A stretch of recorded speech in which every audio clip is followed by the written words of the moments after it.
Hello दोस्तों, जय माता दी। मेरा और मेरे यस म्यूजिकल ग्रुप में आप सभी का बहुत बहुत स्वागत है। जितने लोग हमारे चैनल से जुड़े हैं सभी को तहे दिल से धन्यवाद है। सबके लिए मैं मंगल कामना करती हूँ, सब लोग स्वस्थ और मस्त रहें। तो एक बहुत ही प्यारा गीत लाई हूँ, जैसा होगा आप लोग कमेंट में ज़रूर बताइएगा। पति पत्नी का नोक झोंक गीत है, जैसा होगा आप लोग ज़रूर बताइएगा।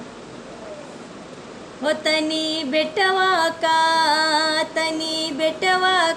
अपने खेलावल करा, गुनगुना बजावल करा हो तनी बेटवा का अपने खेलावल करा, गुनगुना बजावल करा हो।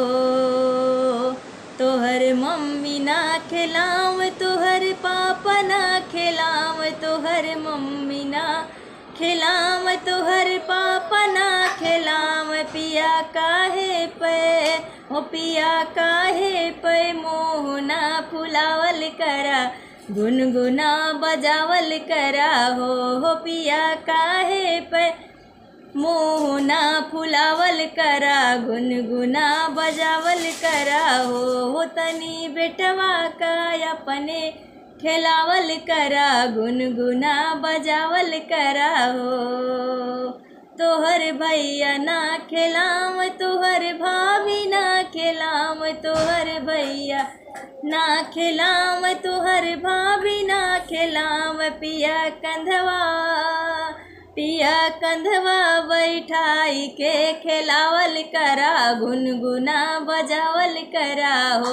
पिया कंधवा बैठाई के खिलावल करा, गुनगुना बजावल करा हो तनी बेटवा का अपने खिलावल करा, गुनगुना बजावल करा हो।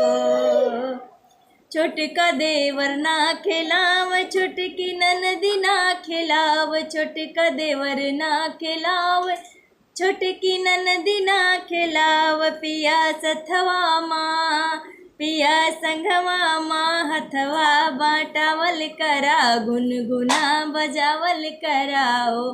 पिया संघवा में हथवा बाटावल करा, गुनगुना बजावल कराओ तनी बेटवा का अपने खेलावल करा, गुनगुना बजावल करा हो।